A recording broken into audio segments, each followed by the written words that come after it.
Existem três vozes que você precisa calar urgentemente ao teu coração, principalmente se você está passando por dias de dificuldade. Nós vamos aprender no livro de Jó que mesmo esse homem sendo justo, reto, íntegro, que se desviava do mal, ele de alguma forma foi influenciado por aquilo que ele ouvia. Então, baseado nisso, nós vamos aprender quando essas vozes vêm ao nosso coração e como evitá-las principalmente. Então é necessário que você fique até o final. Antes de mais nada, curta, compartilhe e se inscreva no nosso canal, tá bom? Então vamos lá. Eu quero começar falando numa frase que nós vamos ver lá em Jó, no capítulo 14, em que ele vai falar o seguinte: há esperança para a árvore. Olha o pensamento de Jó, ele vai falar: há esperança para a árvore, porque mesmo cortada, mesmo que o seu tronco esteja desconectado da raiz, ao cheiro das águas, brotará, dará ramo como uma planta nova. É linda, inclusive, essa frase, é poético. Mas Jó está passando por um momento muito difícil quando declara isso. E ele vai falar, inclusive, a esperança para a árvore, mas para o homem não. Para o homem, basta quando o homem expira, ou seja, quando o homem morre, ele cai e fica só, abandonado. E era exatamente assim que Jó se sentia. É necessário voltarmos um pouco atrás da história e lembrar que Jó, ele perde todos os seus bens e seus filhos, inclusive. Nesse momento de angústia, nós vamos lembrar que o próprio Deus testemunhava sobre a integridade de Jó. Uma coisa sou eu falando de Jó. Outra coisa é Jó falando de si próprio. Mas algo ainda maior é Deus falando de Jó. Deus, ele fala, vamos imaginar numa reunião celestial, Deus fala: tem visto meu servo Jó? Deus testemunhando sobre a vida de Jó. Imagina. Tem visto meu servo Jó, homem justo, reto, íntegro, que se desvia do mal. E o diabo, né, vamos dizer assim, se apresenta dizendo: mas ele é assim porque o Senhor o cerca de bênçãos. Resumindo a história, Deus, ele na sua soberania, permite que algumas coisas sejam tiradas, até porque a fidelidade e a integridade de Jó não era baseada nessas coisas. Mas agora, nos colocando no papel de Jó, na figura de Jó, não é bom perder. E principalmente quando a gente fala de coisas que nós construímos ao longo do tempo e principalmente falando de pessoas que nós amamos. Então Jó, segundo a palavra, tinha 7 filhos e 3 filhas, e esses filhos foram mortos. Nós vamos ver nesse processo que, além disso, Jó é tocado na sua saúde. Ele desenvolve uma doença que o afligia bastante, chamada lepra. Vamos entender então que Jó, mesmo sendo justo, reto e íntegro, passa por dias de dificuldade. Que isso traga já um alívio ao teu coração, porque passar por aflição não é nenhum tipo de desvio de integridade, não é algo que nós fizemos errado. E aí nós vamos entender nessas 3 vozes. Que vozes são essas? Nesses dias de aflição, esses 3 amigos que Jó possuía, e vamos falar o nome deles, Bildade, Zofar e Elifaz. Esses 3 amigos se apresentam nesse dia, sofrem, choram ao ver Jó naquele estado, rasgam as suas vestes, e os 3 declaram frases que são essas 3 frases que nós vamos precisar matar em nosso coração para que a gente não se perca, para que a gente não jogue fora o que o Senhor construiu em nossas vidas. O primeiro amigo é Elifaz, e Elifaz declara o seguinte para Jó. Jó, na síntese, tá? Resumindo a frase dele: Jó, você foi usado para restaurar tantas vidas e agora você não consegue restaurar a sua própria. Irmãos, eu não sei se vocês já se sentiram assim. É extremamente frustrante, de verdade, falando como um ser humano. Extremamente frustrante você orar por causas que nós precisamos ser alcançados. Orar por causas na vida de pessoas, ver pessoas sendo alcançadas e de alguma forma não conseguir mudar a nossa própria vida. De repente você está aí passando por um problema familiar e ajudou a restauração familiar de outras pessoas e não consegue fazer isso dentro da sua própria casa. E isso dói muito, e justamente nesses dias de confronto, de crise, esse tipo de frase vem ao nosso coração. E a palavra que eu quero já liberar sobre a tua vida contra esse argumento, contra essa frase, é que não deixe, não impeça o agir de Deus na sua vida para ser usado na vida de outras pessoas, pelo fato de algumas causas não estarem ainda muito bem resolvidas na sua vida. Então, se permita ser usado, liberando uma palavra, aplicando bondade, benignidade, mesmo que você esteja vivendo dias de caos. Mas vamos confessar que é muito natural nós queremos desanimar de alguma forma em ser abençoador, porque nós não estamos sendo vistos como abençoados. Então, que o fato de você não estar sendo restaurado nesse momento naquilo que você precisa, não impeça de você ser um abençoador. Então ele diz isso, olha, você foi usado para abençoar, restaurar tantas vidas e não consegue restaurar a si próprio. Outra frase é de Bildade, um outro amigo. Ou esse outro amigo vai chegar para Jó e falar assim, você fala muito, você fala demais, você precisa orar, você precisa buscar. Entenda que essa palavra agora estou declarando sobre a vida de pessoas que acredito eu que têm uma vida de oração. E a pior coisa que existe para alguém que ora é alguém confrontá-la dizendo assim, você precisa orar mais. Irmãos, e que isso não desanime você a permanecer firme em sua busca. Porque esse tipo de frase, ao invés de incentivar, desanima. Porque você começa a achar que aquilo que você está fazendo, ou melhor, que a sua oração não é ouvida diante do Senhor. A palavra do Senhor e o próprio Jesus vai dizer, quando você for orar, fecha a porta do teu quarto, entra no teu quarto, fecha a porta por trás de ti, fala com o Senhor que te vê em secreto. E o teu Pai que te vê em secreto te recompensará. Então ele não só te ouve, ele te vê. E além de te ver, ele te recompensa pela tua busca. João, no capítulo 4, vai dizer que o Pai procura verdadeiros adoradores que o adoram em espírito e em verdade. Então não é o que falamos, e sim como falamos, como nós entregamos o nosso coração no dia dessa busca. Então não pare de orar, não pare de buscar ao Senhor pelo fato de não estar vendo resposta. Até porque a oração não é só um meio de obtermos respostas, e sim um meio de relacionamento com aquele ao qual nós pedimos. Então nós oramos não só para termos respostas do Senhor, oramos para termos um relacionamento e um tempo de intimidade com o Senhor. Então, Bildade ele vem com essa frase, você precisa orar mais, você precisa buscar mais. Mas às vezes estamos nos cultos, orando, buscando ao Senhor e não vemos uma resposta imediata.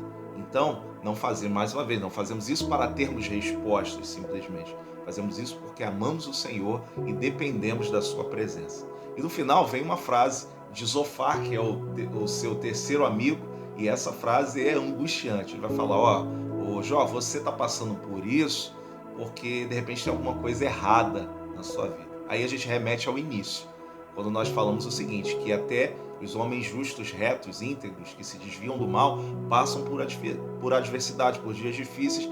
Aí fica esse confronto. O que eu estou fazendo de errado? Você já se questionou assim alguma vez? Ou já questionou a Deus alguma vez desse tipo? Se sim, comenta aí embaixo qual foi o seu momento e o porquê que você questionou ao Senhor. E a minha expectativa, lógico, que você tenha ouvido a voz de Deus no meio disso. Ele vai dizer assim, você tem alguma coisa de errada na sua vida. Bem, a aflição não é um indicador de coisas erradas. Como nós lembramos, nós vivemos em meio a um mundo caído, e que no meio desse mundo existem aflições. Mas olha o que Jesus vai dizer, no mundo vocês vão ter aflição, mas tenham bom ânimo, pois eu venci o mundo. Olha, então você vai lembrar, se eu não me engano, João no capítulo 9, me perdoa se a referência estiver errada, João no capítulo 9 vai falar sobre um cego de nascença. Os discípulos veem aquele cego e perguntam a Jesus assim, quem pecou para que ele nascesse assim? Ele ou seus pais? Quem pecou para que ele fosse ou estivesse daquela forma? Jesus fala, nem ele, nem seus pais, mas essa enfermidade é para que nele se manifeste as obras de Deus. Confronto isso, né? É um confronto, mas o que o Senhor está falando é o seguinte, aquilo que nós vemos como dificuldade é uma oportunidade para que Deus glorifique e exalte o seu nome na sua vida. Então não veja mais o seu problema como um problema, e sim como uma oportunidade de Deus usar essa aflição, esse testemunho, essa dor que você está sentindo como algo transformador, não só na sua vida, mas para quem te acompanha. Aí nós precisamos, como eu disse, calar essas três vozes. Não é por falta de oração, não é porque alguma coisa está errada, não é porque nós usamos todo o nosso fôlego para restaurar outros e não restauramos a nossa própria vida. E aí se levanta um amigo chamado Eliú, é o mais novo dos 4 agora, o mais novo, e repreende os 3. É isso que nós precisamos. Que Eliú, simbolizado pelo Espírito Santo, repreenda essas 3 vozes, ok? E ele chega falando assim: Jó, você precisa crer, porque Deus, ele continua sendo um Deus de misericórdia. No meio daquelas 3 frases que eu disse a você, Jó, ele gera um pensamento. O pensamento do seguinte: a esperança para a árvore, né? Eu falei isso para você. Mas para o homem não há esperança. Mas quando Eliú fala sobre restauração e misericórdia, isso começa a dar uma ponta de uma sinalização de Deus no coração de Jó. Aí Deus se levanta. E eu peço ao Senhor que manifeste isso na sua vida. Deus se levanta e diz a palavra que vem em meio a um redemoinho. Aí eu te pergunto: redemoinho faz barulho? Faz. Mas como é que Deus fala em meio a algo que faz barulho? Essa é a palavra que eu tenho para você. Em meio a tantas vozes, Deus fala.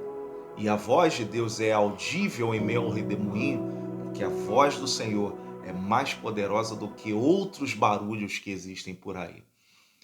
Deus, ele começa a questionar Jó, dizendo o seguinte: Jó, a esperança para a árvore, né? Você falou, tá, ok. Onde você estava, onde eu criei todas as coisas? E essa é a pergunta que Deus faz a você por meio desse vídeo. Onde você estava quando Deus criou todas as coisas? Nós não estávamos, nós nem éramos. E aí você vai perceber o seguinte: Deus, o mesmo Deus que traz esperança para uma árvore, para uma planta, é o mesmo Deus que traz esperança para você. A questão é como você tem chaveado essa esperança. Jeremias, ele preferiu olhar para aquilo que o trazia esperança. Ele diz: quero trazer à memória, Lamentações capítulo 3, versículo 21. Quero trazer à memória aquilo que pode me trazer esperança. E ele começa a lembrar as misericórdias do Senhor. Lembra do que Eliú falou para ele? As misericórdias do Senhor são a causa de não sermos consumidos, pois as suas misericórdias não têm fim, renovam-se a cada manhã. A minha porção é o Senhor, por isso eu esperarei nele. Aí, querido, você vai ver que esse Jó do capítulo 14, que diz a esperança para a árvore e para o homem não, agora muda. Agora nós temos um Jó do capítulo 42 dizendo assim: ah, Senhor, eu falei coisas que eu não sabia. Eu declarei coisas que eu não entendi. E aí ele vai falar assim: eu bem sei, Senhor, que tudo tu podes e nenhum dos seus planos podem ser frustrados. E eu declaro isso sobre você. Nenhum dos teus planos, dos planos de Deus, podem ser frustrados na sua vida, desde que você se agarre a esse Deus de misericórdia. Que na tua vida o capítulo 14 seja transformado numa mentalidade de um capítulo 42. Eu bem sei que o meu Redentor vive e se levantará. É isso que a gente precisa se apegar. Talvez você esteja esperando criar ou gerar esperança através das coisas que estão te cercando, coisas naturais. E não é isso. Nós devemos gerar esperança naquele que pode nos gerar esperança. Se agarre no Senhor e não na obra do Senhor.